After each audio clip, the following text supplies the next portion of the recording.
security and stability throughout the region. Okay, on Gaza, you maintain that the Israelis are following your advice, they're adhering to the laws of war, international law, but you don't want to discuss any specific incidents or attacks. However, you're not going to be able to maintain this, especially when you have stark examples like the strike on Jabalia refugee camp, the biggest in Gaza. Israel admitted it took that decision knowing that there's going to be civilians, but went after a Hamas leader, according to their own statements, on TV.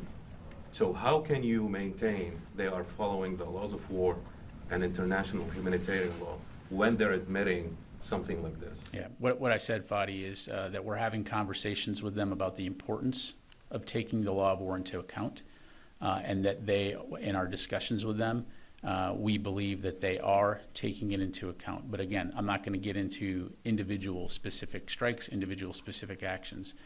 And look, as we've discussed before, and as it relates particularly to what we're seeing on TV in Gaza, you know, it's heartbreaking that any civilian, any innocent civilian is being killed. Again, whether it's Palestinian, whether it's Israeli, whether it's anyone from any nation. And so, while I'm not going to comment on specific individual strikes, it's not my intent to provide an operational briefing from up here. Let me just talk a little bit about what I do know. As we talked about a little bit earlier, we know that Hamas is integrating its operations, whether it's command and control, operational centers, combat forces, putting rockets in Gaza, to include this complex and sprawling tunnel network underneath infrastructure throughout Gaza, in effect, again, using civilians as human shields. We know that Israel has an inherent right to defend itself. They were brutally attacked on the 7th of October, 1,400 people killed, over 200 hostages, not only Israelis, but citizens from around the world that are being kept and used again as bargaining chips. And, oh, by the way, Hamas has said repeatedly that they will continue to do these type of October 7 attacks until Israel is eliminated. And so, as I mentioned, there's no question at the complexity of the challenge that is confronting the Israeli forces as they conduct operations in this urban environment. We also expect Israel to take into account the laws of war as they plan and conduct their operations. And we want them to distinguish between terrorists and civilians. And so we'll continue to have those conversations. But at the end of the day, this is their operation. This is their effort to protect their citizens. Follow up. Sure. Thank you for the answer. I respect you. You don't want to discuss specific incident from the podium. Are you raising specific incidents with your counterparts in Israel, like the Jabalia strike?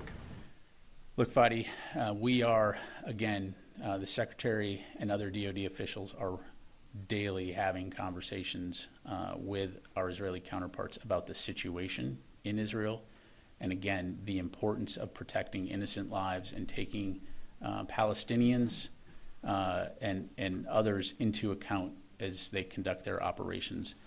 And again, look, I know I'm probably belaboring the point here, but we truly want a scenario here where both innocent Palestinians and innocent Israelis can live together peacefully, securely. And as I mentioned on Tuesday, unfortunately, the common denominator here is Hamas, which is putting both of these peoples in a very challenging and unfortunate situation. So for our part, we will continue to work very hard, not only to support Israel, but also to ensure that Gazans are able to get humanitarian assistance and the support they need. Thank you. Okay, Nancy. I had a couple questions just seeking clarification. Earlier in this briefing, you said that the U.S., have made clear to the Israelis that any support must be consistent with international law. Who within the U.S. government determines whether the Israelis are applying international law appropriately? Yeah. So Nancy, I'm not a lawyer. Again, we'll continue to have those conversations. I'm not in a position right now to talk about individual actions, activities, or assess and provide a play-by-play assessment of Israeli operations. again, we are where we are at this point in time, and I'll just leave it at that. No, I appreciate that. I'm not looking for incident by incident. I'm looking for bureaucratically, how do those assessments happen? Is there a way to consider taking that question so that we can understand the process by which the U.S. makes its determinations? In terms of which aspect? The U.S., if I heard you correctly, U.S. support is with the expectation that the Israelis abide by the international law rules around the conduct of war. Who decides whether the Israelis are indeed applying those laws or if they are in violation of them within U.S. government? I'm not looking for any specific case. I'm just trying to understand process-wise how that determination is made. Yeah, so, without necessarily getting into hypotheticals, certainly there's an interagency process by which we evaluate the use of U.S. assistance by any of our partners.